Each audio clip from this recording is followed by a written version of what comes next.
How's it going, people? Welcome back to the channel and welcome back to another AFTV live. We're here at 5 p.m. Well, it's 4 minutes past 5. Apologies about the delay. I can't blame anyone on the big six because it's just me here. But it is just me for the next hour or so, depending on how many questions you guys get in. It is a Q&A. I want to hear from you guys, your thoughts, what you want to ask. And yeah, we'll make this as interactive as possible. I see the chat going off already. Andy says Turkish has done a runner. Why would I be doing a runner? Since I've been on YouTube, this is the best start to the season Arsenal have had. So there's no running, people. There's no running. I'm firmly in my seat. I'm firmly here for the next, like I said, hour or so. Big up everyone in the chat. First things first, if you know about me and my streams, when I host, I like everyone to hit the like button nice and early. Get it up to 1,000 before the stream ends, if possible. I know it's just me here today, but like I said, we're going to make this an interactive one. We're top of the league, as you can see from the title. As we all know, we are top of the league. And we've got Bodo Glimt away from home tomorrow in the Europa League. Just over 24 hours to go on that one. 5:45 p.m. kickoff over here in the UK tomorrow. Bodo Glimt. And it's about, getting the job done in the Europa as early as possible, just to give us that breathing room, especially considering if you finish second, you get an extra 2 games playing in some of the Champions League dropouts. I think finishing first is integral for us, considering the squad we have and how unlucky we have been, not just in recent years, but over a long time regarding injuries. So fingers crossed we get the job done tomorrow. But let's start with, the league. I done a stream with James Redmond earlier. Big up James Redmond, big Liverpool fan. I'm sure you guys know of him. Go over to his channel after this one and you'll see me and him done a quick half an hour stream. Obviously, you're used to the hour-long streams and whatnot, but me and James spoke for about half an hour. Very good chat. Very good guy. Show some love to James Redmond. And my channel is in the title. So people, if you don't know, now you know. I've got my own channel. It's somewhat a small channel. 70k on there. But if you're not subscribed, hit the title, Turkish LDN. Go over to my channel and subscribe, people. Let's see what's going on. We have Dane here saying hello from Trinidad and Tobago. All Arsenal fans tap in, says Sal Media. Afternoon Turkish, says Luke. What would your starting 11 for Bodo be tomorrow? That's actually one of the questions I've got written down here, the starting 11. So that's something we will get into. I want to make this interactive, so we'll go through the positions. I want to hear from you guys and girls too. I've got an idea in mind of who I want to see. At the same time, let's not forget it's an artificial pitch. So I'm going to try my best to protect the players that over the last 2-3 years have had injury problems, because playing on artificial pitches, it's not the best for a professional player, to say the least. But we will get into that, Luke. Love for the question, bright and early. Malaysian Guna says, big up Turkish. Always respect your opinion regarding Arsenal, especially when it comes to our owner. Love, my guy. Listen, people, there ain't no much talk about the owners at this moment in time, and that's how it should be. When things are going well on the pitch, when things are looking good, then, no one's looking at the owners. At the same time, I've mentioned before and I mentioned again, the initial frustration amongst the Arsenal fans, in my opinion, came when we were in top 4, consistently making it without the ownership really building upon those top 4 finishes. Mikel Arteta and Edu, first things first, massive credit to those 2 men under immense pressure over the years. I've had my part to play in that, I guess. People tend to call me negative, but someone on the James Redmond stream, in the comment section, he summed it up pretty well in terms of, I've never saw myself as negative. I just tried to be real about the situation, and maybe I lacked a bit of foresight in it. Maybe the trust was broken between myself and the Kroenkes, so I didn't believe in anything they were doing. But it looks like with Mikel and Edu, they've made a great decision. They've backed them over the years, and on the back end, I say the back end, it's the 3rd full season. We're looking good. We're looking good, and long may it continue, people. Long may it continue. Man like Turkish, my guy says, Mike, what was your favorite part about visiting Florida? The fans. Easily the fans. It was a real eye-opener. Imagine it's my first time in America, and there was cars stopping, shouting out, not my name, but, Turkish. And to me, that was it's humbling. I've never stepped foot in the country, the first time there, and the amount of love that was shown and the amount of support that was shown and the amount of debates I had with positive Arsenal fans, negative Arsenal fans, real Arsenal fans, unreal Arsenal fans. It made the trip what it was. And some friends were made for sure. Definitely link up again, because it was my first time in America. Definitely not my last time for sure. I'll be going back to Florida with the little one. I saved Disney World for when I go back. So I'll be back in Florida soon enough, people. So big up everyone out there tuning in here today. Mark says, Turkish, where is Mbappé going? I don't know what's wrong with Mbappé, if I'm honest. I know it's not Arsenal related, but the question's there. He just signed the contract, so I'm not too sure why it seems like he's throwing his toys out of his pram. But in all honesty, his attitude ain't looking the best. You know, if you just sign a contract where you could have just left the club for free, no strings attached, and less than 3-4 months later, you're kicking up a fuss, it doesn't bode well for his character, his attitude, and in my opinion, Mbappé, world class player, great player. But in terms of football now, I think attitude and character and keeping your head somewhat under the radar is the way it seems like it's going. I compare him to Haaland, and listen, they're both going to be the talked about players for years to come. Someone on Sky Sports said it, they're going to be the Messi and Ronaldo. I don't think they'll hit those levels, but they're going to be the Messi and Ronaldo of the next 10 years. And I think with Haaland, listen, Haaland's a superstar. Same way Mbappe's a superstar. But I think Haaland has managed his career somewhat better, you know, whereas Mbappé just seems to be causing problems. It's only his first move, which was from Monaco to PSG, and it's inevitable he goes to Real Madrid. But at the same time, you know, maybe he needs to take it a bit easy and maybe look at Haaland and the way he's manoeuvred his career up until this stage. Maybe take a step back, humble yourself a bit. You're playing with Messi and Neymar. You know, you're playing with Messi and Neymar, and you're the one kicking up a fuss.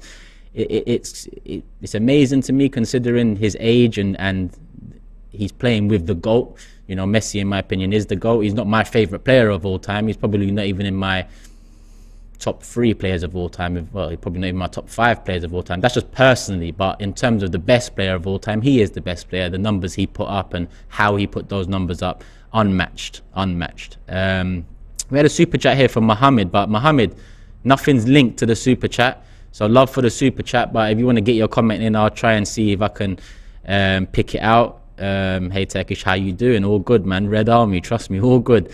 As long as Arsenal are good, when I'm talking about Arsenal, I'm all good. Trust me. I've always said, outside of Arsenal, my life's good. I'm happy with how everything's going. Just Arsenal keep on letting me down. But this season, it couldn't be further from the truth. They've just added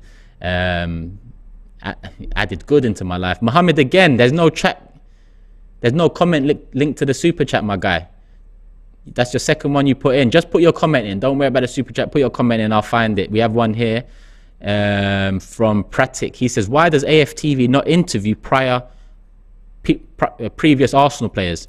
I would really be happy to see the likes of Diaby, Cazorla, etc. And definitely it's something that will be coming for sure. Look, Ian Wright, Cesc Fabregas.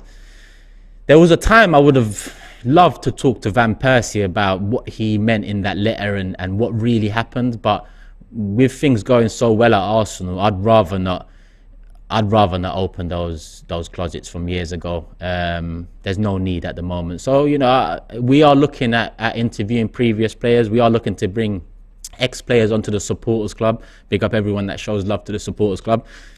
All of that will be happening. So look out for that, people. Ade says, Turkish, based on what you can see right now with Arsenal, what would you have done differently, and what plans do you have for now as relates to Arsenal? What would I have done differently?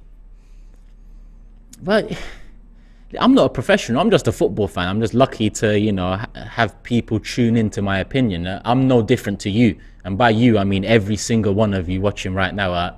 Let me not say every single one, because we probably got a few haters watching as well, a few fans of opposition clubs. But even so, I'm just a regular football fan. So what would I have done different? Obviously, 3 years ago, in the mess we were in, I thought we needed an experienced manager. So I guess that would have been the main difference in how I would have approached it, being a normal fan that doesn't know the business, that doesn't, you know, has never been involved in the football world professionally.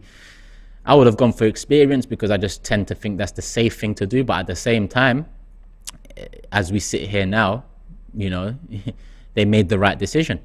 You know, in hindsight, I even look at Conte at Spurs, and he hasn't been there a long time. I think it's coming up to a year, if I'm not mistaken. And we all know in the first year with Mikel, he won an FA Cup, but the process and the progress and the development has really taken 2-3 years to really shine through, as we are seeing this season. And look at Allegri, for example, another manager that was touted 3 years ago. Look at what's happening to him over at Juventus. So that would have been the main difference in approach for me. But at the same time, you know, who's to say it would have worked? Even I can't sit here and say it would have worked. That was just my opinion at the time. And like I said, we've had 3 years in between that opinion of mine and what we're seeing now. And I'm all for it. I hold my hands up and I say they've done the right thing. And by they, I do include Kroenke in that. But when I give credit, I focus that credit on Mikel and Edu.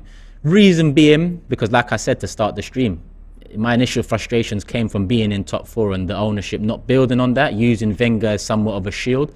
So with Mikel and Edu taking us back, it seems, into the Champions League, maybe a top four finish this season and so on, will the Kroenkes do better?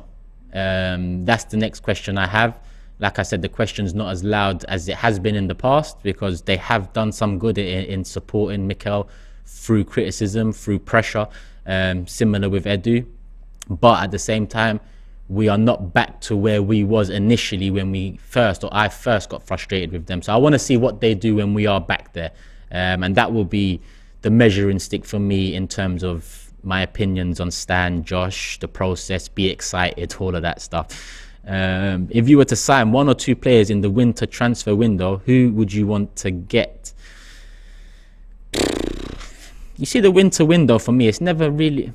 Again, I've mentioned we've signed some big players in January. Reyes, Arshavin, Aubameyang more recently. Odegaard came in on loan in January a couple of years back. So January at times has been good to us. At times it's been horrific to us. You know, Kim Kallstrom, Denis Suarez. There's probably more, but off the top of my head, that's enough. Who would I want? I think the players I'd want are not available in January. I think another forward would be beneficial. I look at Martinelli playing the Europa League games and I think to myself, I know Emil Smith-Rowe's out injured and that's unfortunate because he would be the depth in that position. But I think maybe a forward that can play across the line or at least either side of the striker. Which again, it's hard to pick out. In the summer, I was looking at Oyarzabal, you know, predominantly left-hand side. I was looking at Diaby, again, left-hand side. Players of this ilk, and also midfield. Again, Milinkovic-Savic was someone that I really wanted in the summer. I think his profile fits us well. Credit to Xhaka for stepping up the way he has because that was the position I had in mind to improve on. Now, do I think Xhaka's improved performances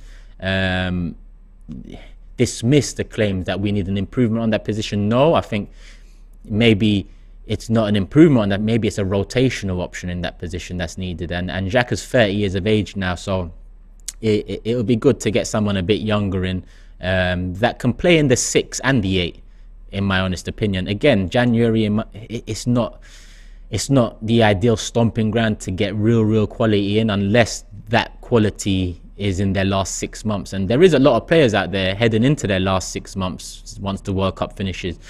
Off the top of my head, one we was chasing all summer, apparently, according to the in-the-nose journalist, the Twitter, whatever.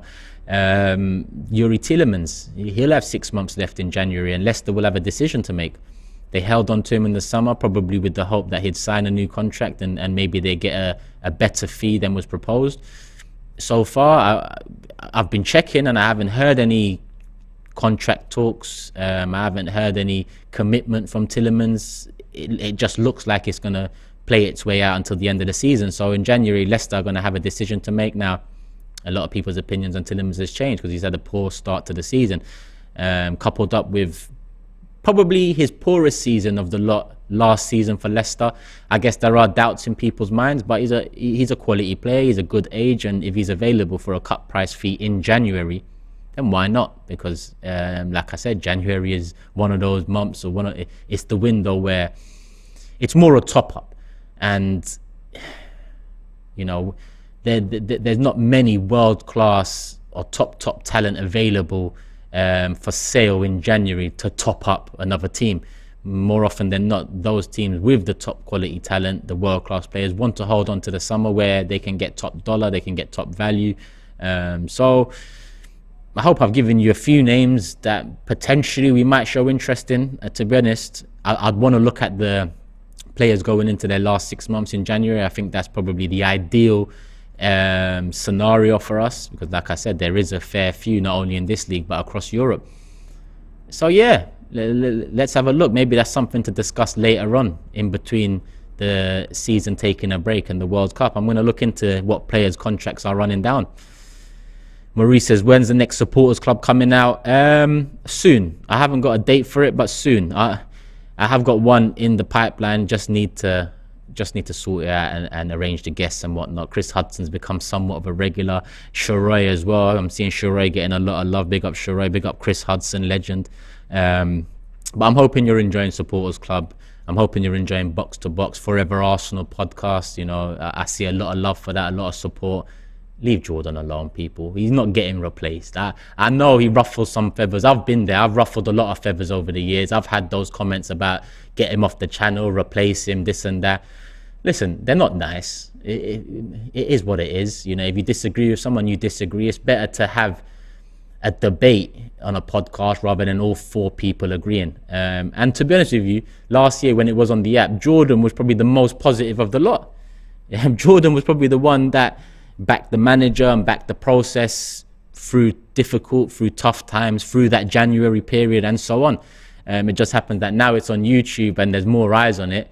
Jordan seems like the pessimistic one, which is refreshing for me. Listen, I'm not telling you to stop doing it to Jordan and then move on to me. If you're going to move on to me, then stick on Jordan. And I know Jordan's probably watching this out there thinking, fucking hell, Turkish, you're putting me right in it. But no, big up Jordan, man. Big up Jordan. His introduction on this channel was on Supporters Club a few years ago as well. I like Jordan's opinions and I like the way he presents them.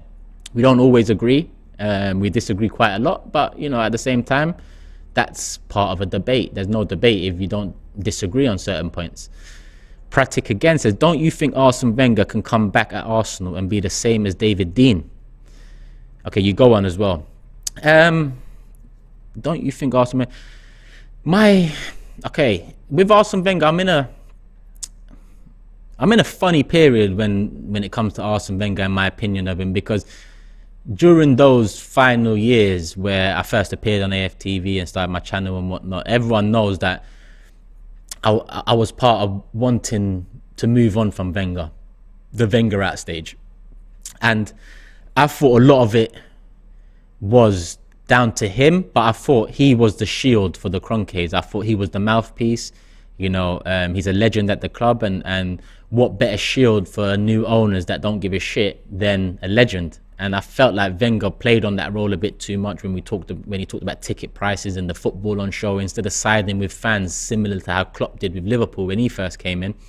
It felt like he was doubling down on the frustration. So at the time, I felt like he was a shield. But since he's been gone, through his own book, which came out a couple of years ago, I think November 2020, if I'm not mistaken. Maybe, or it might have been 2019. But when his book came out, I really thought there'd be some information in there about what really happened and who was at fault. But there wasn't. And that same week, Kroenke done an interview, and Kroenke said, we never refused Arsene Wenger funds. So it made me think, and now we're here, having spent, over 100 million in 3 out of the 4 last summer transfer windows, if I'm not mistaken. 3 of the last 4, I think. Obviously, I have to question my thoughts and think to myself, was it Kroenke using him as a shield, or was it Wenger maybe being stubborn in his ideology and his philosophy and trying to make it work? I'm not too sure at this moment in time, but bringing him back, listen, I know there's been murmurs about it recently. If he comes back, he's a legend. Arsene Wenger deserves whatever he gets, whether it's a stand, a statue. I'd probably say a stand. There's talk about a statue. But I just feel like maybe it's just a bit too early. Listen, Mikel Arteta's been given the reins. He went from head coach to manager. We got rid of Raul, so Edu took on more responsibility. Two pretty inexperienced men in integral roles in one of the biggest football clubs in the world, and they're making it their own. So I think maybe at this time it wouldn't be the best option to bring Wenger in because of the noise around it. And I'm not saying it's bad noise, I'm just, because it would be good to see Wenger in and around the club again because of who he is and what he's done for us. But at the same time, I think Mikel's moulding his Arsenal. So there's always a seat for Wenger, in my opinion. There's always a role for Wenger. It's a shame it ended the way it ended because I feel like that's, well, not part of the reason. That's probably the reason why he hasn't returned since, even to watch a game. But yeah, I think let Mikel and Edu do their thing. Let them mould their Arsenal, and we'll see what happens with Arsene Wenger. And Pritik also goes on to say, Milinkovic-Savic has 3 goals and 8 assists this season. You're the best Turkish, and lots of respect for you and your views.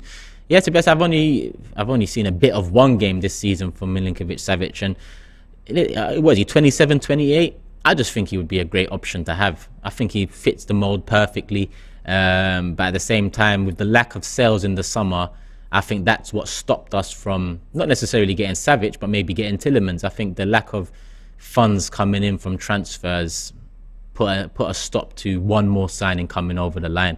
But look at the way we've started the season, and this season was all about getting Champions League football back, in my opinion. For others, it might be a title challenge. For others, maybe a top 4 finish in your third full season isn't enough. For me, it was about getting Champions League football back at the Emirates. And I think we've done enough in the summer, we've done enough in the previous summer to be able to be confident about it this season, hopeful, believe in it. So although we didn't get maybe a couple more signings over the line that were necessary for depth, for rotational purposes, I think if we get top 4, then the player pool open to us next summer will kind of make up for maybe the feeling of loss last summer in Yuri Tielemans, for example. No one's feeling a loss now, but fingers crossed no injuries come about, and we don't even need to even entertain a January transfer window, because that's how I'm looking at it. If we go into January comfortably in top 4, rid of injury issues. Obviously last January we was riddled. This coming January, if we can go into it, if we can come out of it firmly in the top 4, then the need for strengthening in January diminishes for me, because we are, in my opinion, going for top 4. So we should be able to get the job done. You look at Chelsea, you look at United, you look at Tottenham, you look at Liverpool. It's up for grabs. 2nd, 3rd, 4th this season is up for grabs. I think Man City will run away with first, but fingers crossed that doesn't happen as well. We'll talk in January. Let me see what Yas is saying. For the benefit of fans like me who are not from London or the UK, can you tell us what the Ashburton Army does? They're a fan group. I remember they started, I think, the year before COVID, if I'm not mistaken. I remember seeing a Twitter account, and I remember seeing like a group of fans form with the idea of bringing in tifos, the idea of improving the atmosphere, and that's what they are doing. And I think the big change is Arsenal have bought into the idea, I guess is the right term to use. They work with Ashburton Army. Ashburton Army work with the club to deliver a better atmosphere, whether it's before the game. I'm sure everyone's seen videos of them walking under the bridge, the flares, the drums, and so on. The energy, I think the energy is the most important thing. And with the club allowing them to set up tifos or set up whatever it is in the stadium prior to a game, I think it goes hand in hand in helping improve the atmosphere. And that nothing improves an atmosphere more than the football, more than the connection between the fans and the club. That is the first reason why the atmosphere has improved. But Ashburton Army have a lot to do with it as well, in my opinion. So big up everyone that's been a part of that from the get-go to now. I remember speaking to a couple of them a few years ago. I haven't spoken to them since, but it's good to see what they're doing for sure, because over the years, a lot of people have blamed the negativity or the opinions of certain fans, including myself, and connected it to the downfall or decline of Arsenal. So it's good now that the fans, the club, the manager, the players, everyone's united and moving in the right direction. I think that is refreshing to see. And I think it's necessary. It's necessary because,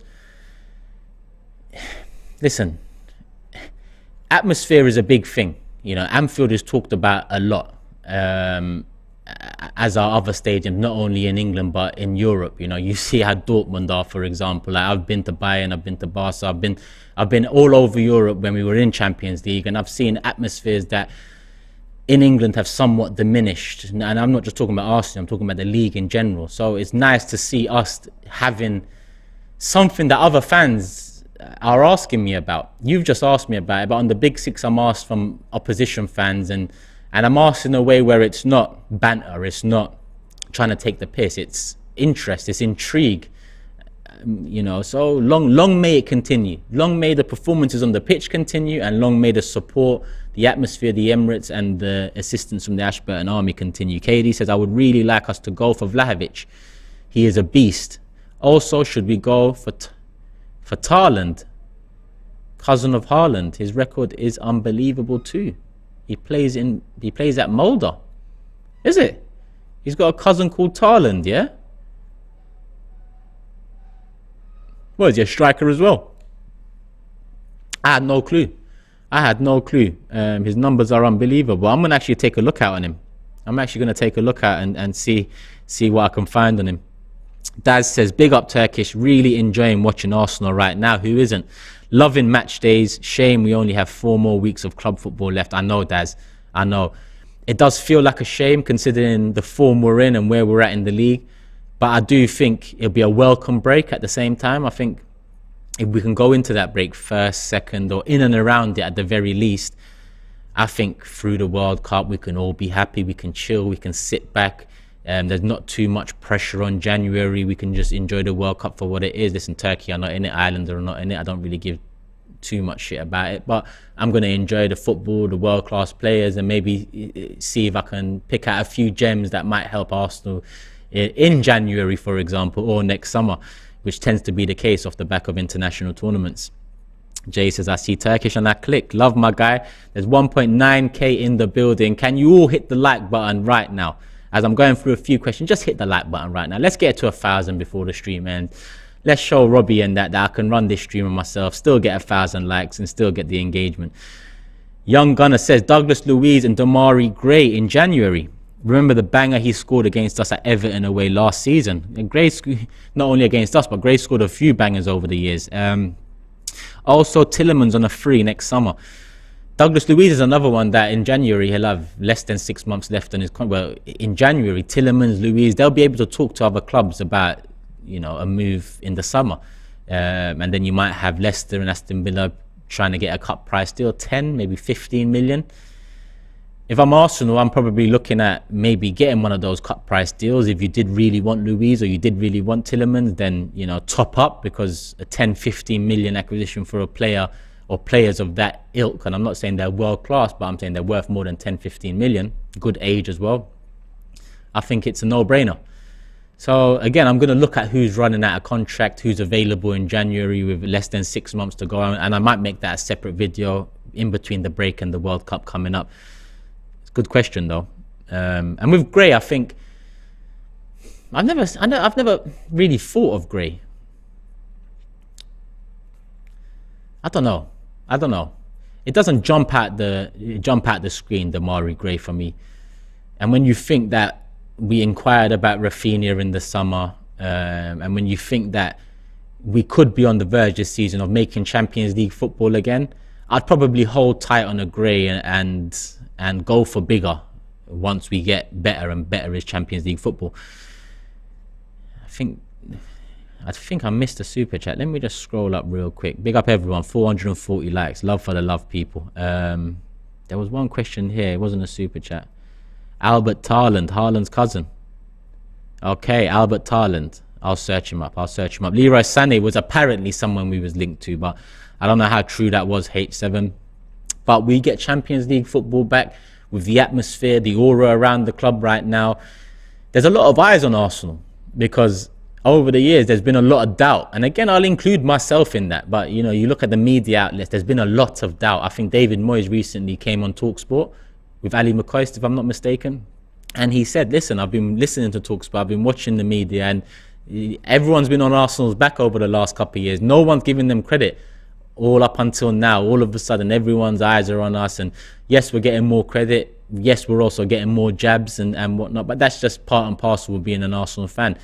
They love to talk when we're down, when we're up. Look at the big six. When we're up, no one really wants to talk about Arsenal. When we're down, everyone wants to talk about Arsenal. Hands are up, left, right and centre. That falls in line with most hated club and so on. Listen, there are a few hated clubs out there, but with Arsenal, I think it's a bit different, especially when it comes to the media as well. But hey, people might be watching this thinking, Turkish, give it a rest. They're all the same. It is what it is. I don't care. Big up Prince. He says, Turkish, huge fan from Barbados. We can't send super chats. Don't worry, my brother. But I'd really like to see Reece Nelson start this game tomorrow. He looks bright. What are your thoughts? 100%. 100%. Maybe, if I've missed a super chat. KD also said we should look only for world-class players from now. I agree. If I haven't missed any super chats, let me just scroll back up here. That was Daz's one. No, I think I'm all good with the super chats. Let's get into lineups for tomorrow. Let's talk about it. Obviously, in goal, I'm going to write it down as we go. Goal is a no-brainer, so I don't need to ask you guys that. Turner, we're in. All right, considering now it's an artificial pitch, and I personally wouldn't play Tierney on an artificial pitch. He is one of the ones I meant when I talked about injury problems over the last couple of years, and what I hear about playing on artificial pitches and the damage it can cause. I'd leave Tierney out of this one. Now that leaves us with a bit of a headache, I guess. It is on. Well, I say it's only Bodo away. Bodo haven't lost away at home in Europe in the 6 games they've played. So it's no mean feat. And they was all right against us at the Emirates. Let me think. So Dave Jordan says Cedric. Akashan says Tomiyasu left back. I was thinking Tomiyasu right back and Cedric left back, if I'm honest. But I guess it can work. It can work the other way as well. Tomiyasu, for me, needs the game time. Cedric, we haven't seen him in a little while. And in all honesty, I feel like this is the sort of game to play him in. So I'm going to put Tommy as my right back, and I'm going to put Cedric as my left back. That's how I'm going to look at it tomorrow. Let's see. Steven says Cedric right back. Tommy for left back again, says Matata. Left back again for Tommy. Does it really affect players, says PG? I'm not too sure. It's just something I've heard. I'm not a doctor. I don't know. If it's true, just protect Kieran, protect Partey, protect the players that have had injuries in recent years. But yeah, let me see. Tommy left back, Cedric right back, says Eric. Trey says risk injury prone Cedric on that grass and protect KT. That's evil. Listen, it is what it is. KT is more important, and I don't wish any injury on any player. I want a fully fit squad. When it comes to that break, I know the World Cup might throw in a few curveballs into the fitness and health situation, but I want all my players fit. Cedric left back, Tommy left back, Cedric right back, says Shula. Tomiyasu is also injury prone. True. Well, nah, I won't say injury prone. I think he just had that one big problem from January up until now. Lionel says the same. Tommy is injury prone as well. With Tierney, he had injury problems before Arsenal, and then I gave him 2 years to decide what I feel of him as well. And when you see the way the last 2 seasons have ended, I guess the injury prone tag stands. Thomas Partey the same. Well, not the same, but before Arsenal, no injury problems at all. Comes to Arsenal, couple injuries first season, couple injuries second season, and now he's labelled injury prone. With Tomiyasu, I think it was one big problem that he's had that he seems to have come back from. Hopefully, fingers crossed. But yeah, I'd play him. Centre backs. So I think in the first 2 games, it's been Gabriel and Holding, if I'm not mistaken. Off the top of my head, it was Gabriel Holding last time out.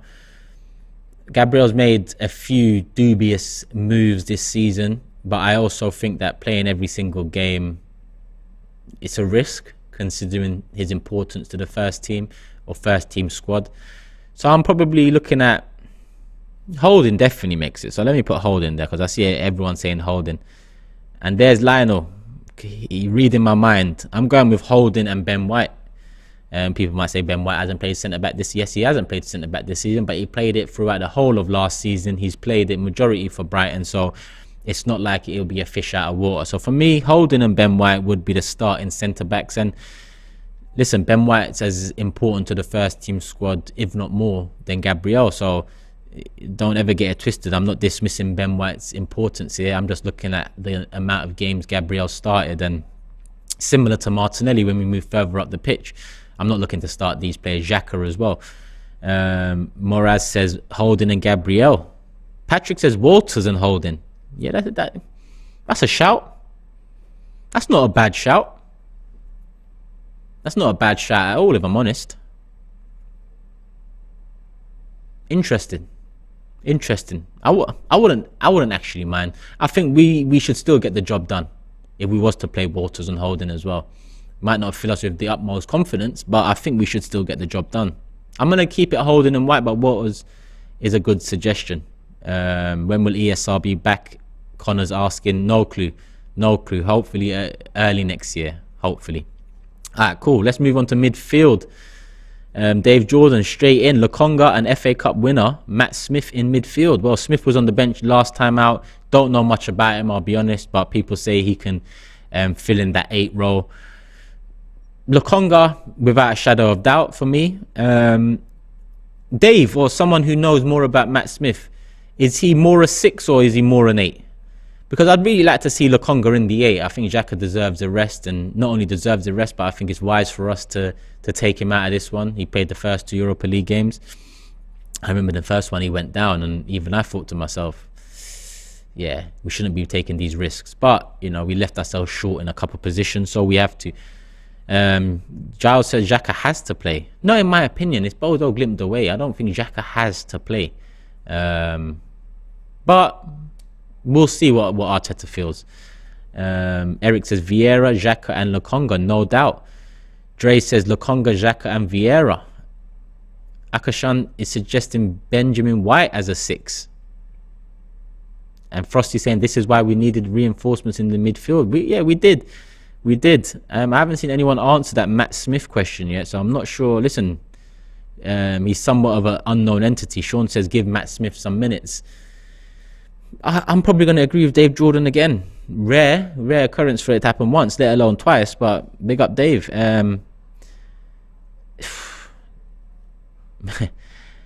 Because I don't know Matt Smith's best position, I'm going to put Lokonga as the 6 and put Smith as the 8, but in reality, I'd like to see Lokonga as the 8.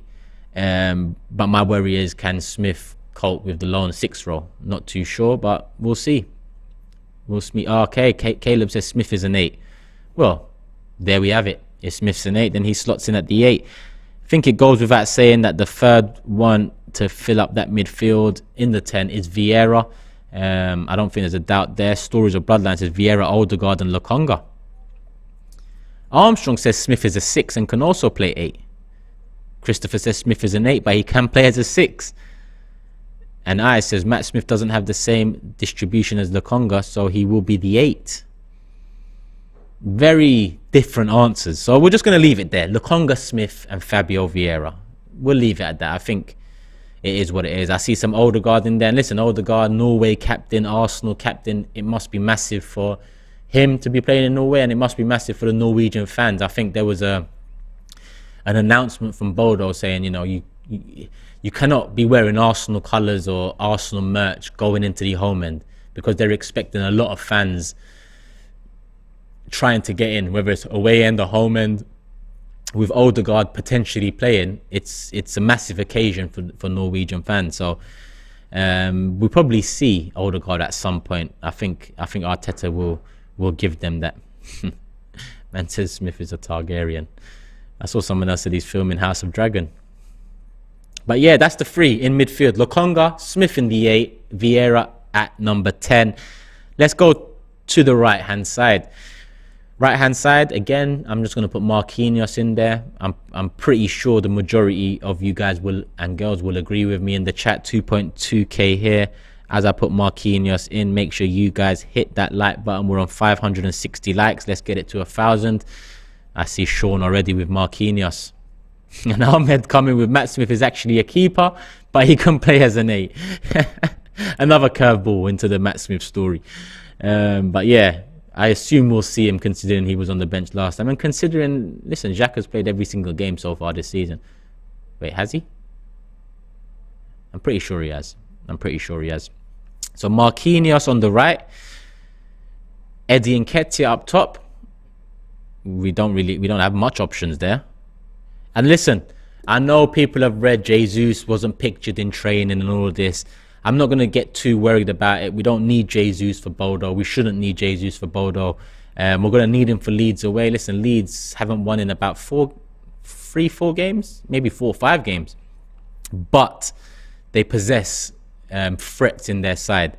And a decent manager, in my opinion. The way he came in after Bielsa, I think, settled the ship a little bit. I think everyone expected that whole project to fall apart without Bielsa.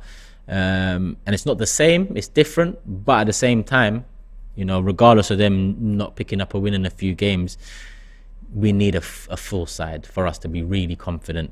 So Jesus, I wouldn't worry too much if he's not in training. Listen, he got an elbow to the nose, potentially in a bit of distress there, but I don't think it will mean he misses out against Leeds. I think it's probably more precaution than anything. Nwaneri, I don't know about starting Nwaneri, but I guess I'll expect him to be on the bench as well. So yeah, Eddie Nketiah up top. Someone's suggesting, can Marquinhos play as a left winger? Well, let's just go straight into the left wing. And similar to Xhaka, similar to Gabriel, I think Martinelli also for this one should be taken out. Again, considering he's played in this competition already this season, twice already this season, and he's so important now. Without Emil Smith-Rowe, you know, Martinelli is as important as Jesus, in my opinion, is as important as Saka, in my opinion, because, well, Saka has Marquinhos behind him, but you know what I mean. The drop-off in quality in behind would be a cause for concern. So I'm putting Nelson in there, considering Nelson came on the left against Bodo at the Emirates last Thursday, and the brief spell he had on the pitch, he caused problems. I liked what I saw from him. Nothing new from him. That's what I know of Reiss Nelson. Confident, he picks it up, he's direct, he wants to drive at the defender, he wants to get into the box.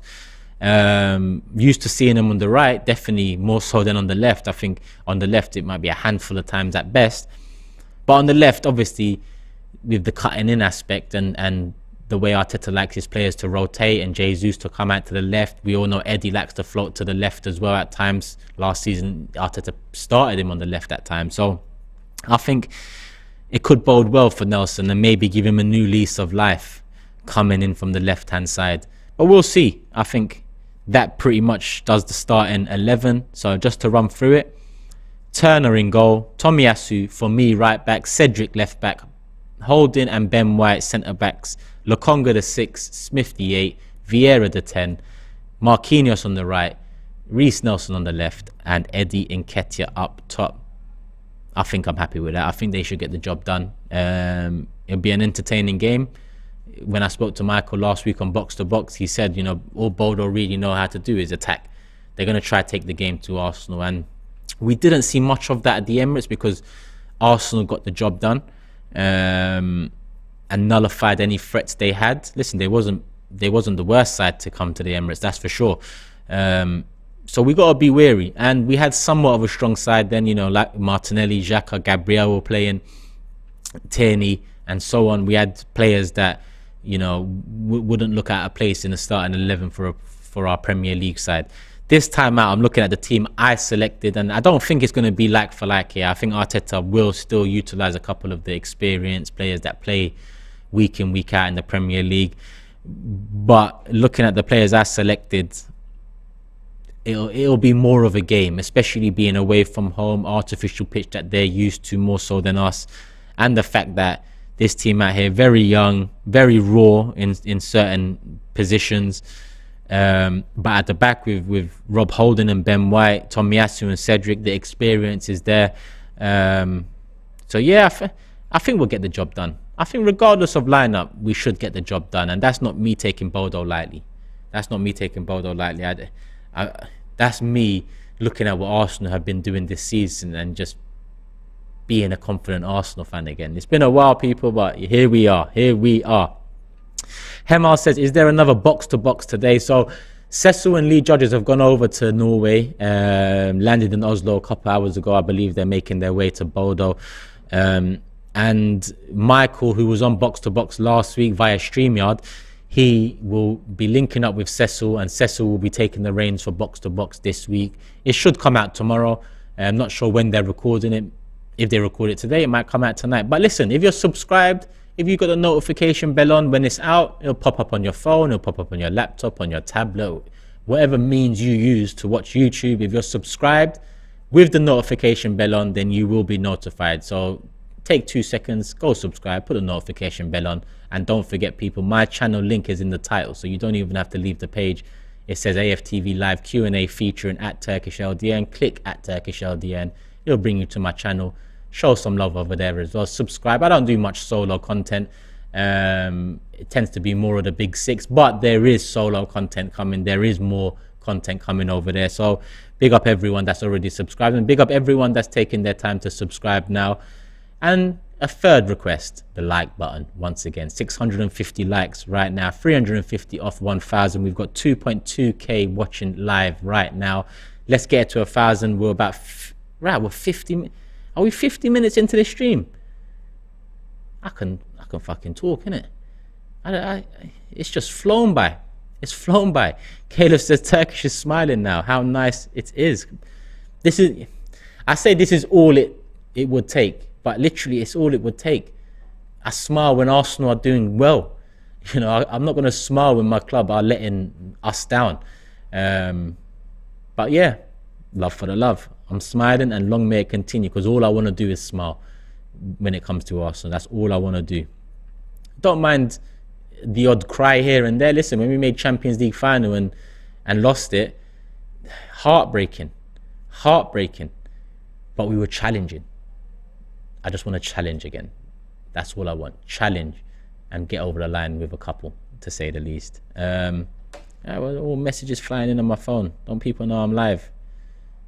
They obviously do not. Let me see what's going on. Let me scroll the chat up. Do you think Arsenal will win something this season, says Rui Gabriel? Hard to say. Really hard to say. I think it's easy to say yes off the back of the way we've started the season, but I just think the Premier League, Manchester City, Erling Haaland, yeah. Obviously, we got an insight into Manchester City without Erling Haaland. Was it last night or yesterday against Copenhagen? Obviously, Haaland was on the bench. Alvarez started up top. And Alvarez is a good player as well, but it was a 0-0 draw. And to be honest with you, Copenhagen got a bit lucky with it. But who knows? Who knows? Similar to how people say, you know, a couple injuries to a couple players at Arsenal could derail the journey. I think similar can be said to Manchester City. Now, don't get it twisted. Manchester City have an abundance of depth in multiple positions, but this season Man City are pretty much in a transition season. They're playing a different brand of football to the brand they played previously. In my opinion, it's similar, but it's orientated much more towards the man up front, which tends to be Haaland, whereas before, it was a free-for-all. You know, you didn't know where the goals were coming from, whether it was coming up top, whether it was coming from the left, the right, the midfield. Now it tends to be, you know, get the ball to Haaland, and the rest is history in the penalty box. So maybe an injury here, an injury there could be a problem for them. But at the same time, I'm not entertaining the league for sure this season, not yet. All I want, top 4 comfortably in January. That's my first target. FA Cup, Europa League, and the League Cup. League Cup, I've never cared about the League Cup. The only time I cared about the League Cup was the one year we wasn't in Europe, and I said, you know what, it'd be nice. It's one of the only competitions we can win. It's one of 2 domestic cups we are in. So just go for it. In my life, that's the only year I really gave it any extra energy. I'm just not a fan of it. But the FA Cup is ours. So I'd really love to get that one in again. And I think Arteta essentially coming full circle from his first 6 months winning an FA Cup under immense pressure and an 8th place finish to bringing us into the top 4 with an FA Cup would be special. But if you ask me FA Cup or Europa League, I'm going to say Europa League. Reason being because, you know, we haven't won in Europe in a long time. So I'll take Europa League for sure. Can we win it? Yes. It all depends on the Champions League teams dropping down too. But at the same time, in the form we're in, of course, you worry about Juventus, or you worry about who else could potentially drop down. Is it Inter Milan? Listen, it's still very early to really say, but Arsenal are playing some good stuff. It's not like years gone past when the Champions League teams dropping in would scare us. I think this season might feel a bit different. And they drop in and play an extra 2 games with the 2nd place finishers in the Europa League groups. So that could add a curveball to those teams as well. 2 more games on top of already packed schedule. It's all long. Do you see us winning Europa? Listen, I'm just enjoying this. I'm enjoying this. My target for this season for Arsenal was just get Champions League football back. Whether that's top 4, whether that's winning the Europa League, just get it back. My idea of success is winning things. So winning the Europa League, winning the FA Cup, even the League Cup. That is success because you're winning something. Yeah. Obviously, a top 4 finish is not success. A top 4 finish is the necessary next step. And whether they take the necessary next step or whether they get into Champions League through a Europa League win, I'm not too fussed. But we can finish top 4 and win a trophy. Just hard to say. It all depends on the draws and home or away and the luck of the draw and so on. Teams with poor benches can suffer when they play City. Yeah, well, teams with strong benches can suffer when they play City. City are just Manchester City. They're a well-oiled machine now. You know, they brought themselves to a very strong position. The MC said, I agree, Turkish. The FA Cup is special for the Arsenal. Always. I keep on saying, you know, when I was growing up, the FA Cup, the coverage would have started from like 11 a.m. Maybe I'm wrong. But coverage started early. Coverage started at least 4 or 5 hours before the kickoff time. And you'd see the fans walk into the ground. You'd see fan cams, you know, obviously fan cams before they were actually called fan cams. You'd see the tradition and how much the FA Cup meant to England and English football. Obviously, it's lost its jazz a little bit over the years, but not for me. For me, I grew up on seeing the FA Cup for what it was, and I still hold it to high regard. And Arsenal FA Cup, it's our trophy. So if we can get that one over the line, love. No Fox, says Turkish, holding up the channel on his J's. Where are my ones? Yeah, here we are. Hit the like button, my guy, if you haven't hit it already, because we're close to 1,000, and here I am on my own. But it is what it is. We move. Hopefully you guys have enjoyed, because I didn't know I've been speaking for so long.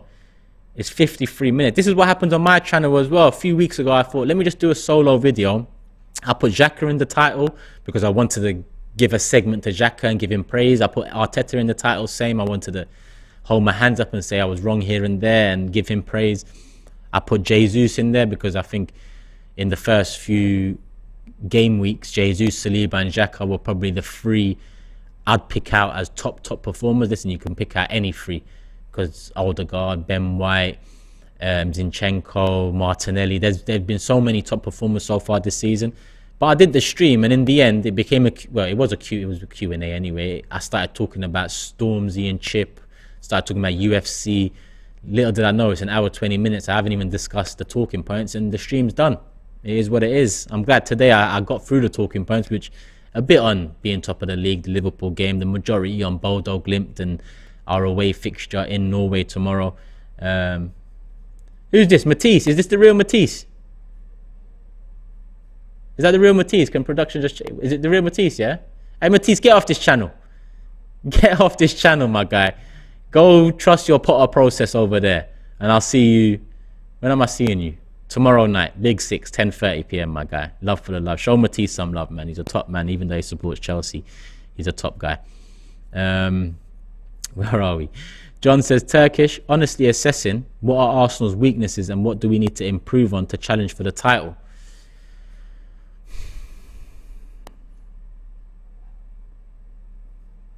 Arsenal's weaknesses. I still think we need more in midfield, if I'm honest, because I look at the Man United game, I look at points in that Tottenham game, and I just think there was a lot of space in the middle. But then you look at the Liverpool game, and Liverpool are the better side. Obviously, United and Spurs are in better form, I'd say, but Liverpool are the better side. We didn't give them much space. It's hard to say. Oh, I see Matisse there with the laughing emojis, my guy. It's hard to say. Are we... I guess depth in certain areas is a big weakness, and in certain areas, I mean striker and midfield, especially in that Xhaka position and the Partey position. At this moment in time, the Martinelli position too, with Emil Smith-Rowe out. But yeah, aside from that, I don't know. I think a world-class player or two, probably it. Listen, at the start of the season I said we haven't got any world-class players. We've got young players that can become world-class, and I still stand by that, and they might move fast into that bracket. But Champions League football and having a team that's competing with an atmosphere like you see at the Emirates, with a club that's connected to his fans and seemingly moving in the right direction, will bring in that quality. I wanted Gnabry so much this summer. Even when he was linked to Rafinha, I wanted Gnabry. On Twitter, I got ridiculed for it. I don't know why, because I would take Rafinha too. I don't mind Rafinha. It's just, when, you know, it is what it is. But I guess I was just dreaming with Gnabry. But as fans, sometimes you dream. I just thought he was available, and I thought if we tested the waters, he would. But I guess it was a joke in the end. But if we had Champions League football, then I think getting talent of that level, that quality, that's been playing in Champions League, that plays at a high level internationally, I think that takes us to the next step. I think when you look at Man City's side, you look at Kevin De Bruyne, for example, that's Kevin De Bruyne. You know, we don't have that. You know, we don't have that. Whereas they have a Diaz who over the last couple of years has solidified himself as a top defender. We've got Saliba, Gabriel, Ben White, who are coming into their own at this football club. So time can bring us closer to Man City. But like Mikel said in January, you have to maximize every window. So as well as time, you've got to improve. And it might not necessarily be improve the starting 11. It might be improve the depth, which adds competition, which helps improve the starting 11. Again, I'll refer to Tierney and say, since Zinchenko's come in, I've heard Tierney's seeking advice and help from elsewhere on how to play the inverted fullback role a bit better. Now, we all know Tierney, top left back. But Zinchenko's opened our eyes and opened his eyes to another form of left back. This is what competition does. You know, so even when I doubted Rafinha coming in saying, well, we've got Saka there, Rafinha would have been healthy competition, and he would have pushed Saka, Saka would have pushed him, and so on. So I guess some healthy competition and time. That would be my answer to close the gap on Manchester City. At the same time, the way Manchester City are, the amount of money they have can eliminate what time can do. It all depends. But hopefully next couple of years, Pep calls it a day at Man City. We hear about that Haaland release clause in 2024. I know there's Man City fans saying it's not true. If Arsenal are moving in that direction, then I do hope it's true. I think it's very premature to worry about City at this moment in time. But if Arsenal are moving in that direction where in the next year, 2 seasons, we start challenging, then Pep leaving and Haaland potentially moving on would be music to our ears, for sure. And it's 3 minutes past 6, so I've done over an hour, but I'm just going to see if I can get one more question in. Jason said, who's doing the fan camp in Eindhoven? I think I'll be in Eindhoven, probably with Cecil. So Cecil will do the fan cams, I guess. But I'm looking to go over to the Netherlands. So yeah, if you're out there, if you're a PSV fan or you're an Arsenal fan that lives over there, then I'll be seeing you soon. Listen, 2,000 still in the building, 820 likes, 59 minutes and 1 hour on the clock. We're going to call it a day. I've been here on my ones. I don't know how I talked for an hour, but it's because of you guys, the questions coming in, the love, the support, all of that. I'll try and make these regular. This is what I say on my channel. I'm going to try bring these solo vids regularly to my channel. So like I said, my channel link is in the title. Click on that, Turkish LDN, subscribe to my channel.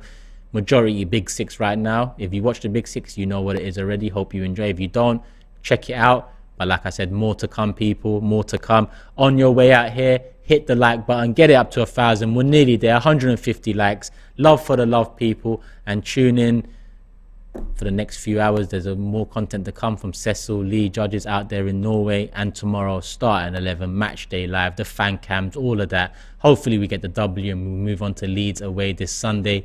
Head still high, morale still up. We keep on moving. Come on, Arsenal. Love for the love, people. We're out. Peace.